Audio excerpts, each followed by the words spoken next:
அப்படி இருக்கிற வீட்டுல ஒரு பிள்ளை நம்மளை விட்டு பிடிங்கிட்டு தூரம் போறான்னா இழப்பு உனக்கு இல்லை, எனக்கு இல்லை, அவனுக்கு தான் இழப்பு. ஒரு பின்மாற்றமா போறான்னா இழப்பு யாருக்கு? அவனுக்கு தான். நல்லா கவனிக்கணும். நல்ல அன்பு இருக்கிற ஊழியக்காரனை விட்டு ஒருத்தன் பின்னால போறான்னா அவன் அழிய போறான்னு அர்த்தம். ஒரு நல்ல பக்தியுள்ள சபையை விட்டு ஒருத்தன் பின்னால போறான்னா அவனுக்கு பிரச்சனைக்கு பின்னால இருக்குதுன்னு அர்த்தம். ஒரு நல்ல குடும்பத்தை விட்டு ஒரு பிள்ளை வேணுங்க பிரிறான்னா அவன் தொலைஞ்சு அழிய போறான்னு அர்த்தம். ஏன் சொல்லுங்க? இயேசுநாதர் கசந்து போது கொஞ்ச நாள்ல, ஊழியக்காரர் பேசுறது கசந்து போது கொஞ்ச நாள்ல, சபை கசந்து போகுது.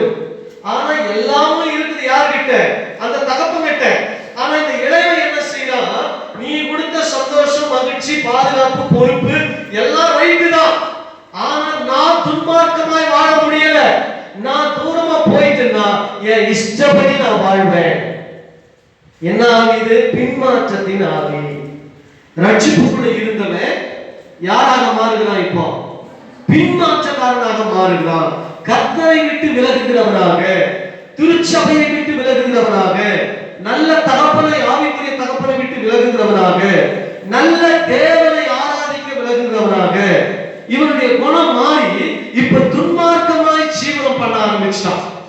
அதுக்கு முன்னால இருந்த அந்த கட்டுப்பாடு, டிசிப்ளின், நீட்னஸ், அந்த பர்சனாலிட்டி எல்லாம் போயிடுச்சு.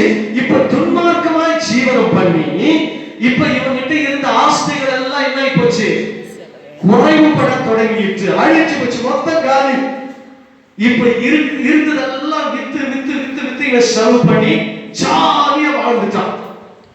இப்ப இவனுக்கு பாருங்க, சந்தோஷமும் ராஜ மரியாதையும் தேவனுடைய ஆசீர்வாதம் உடையவனாக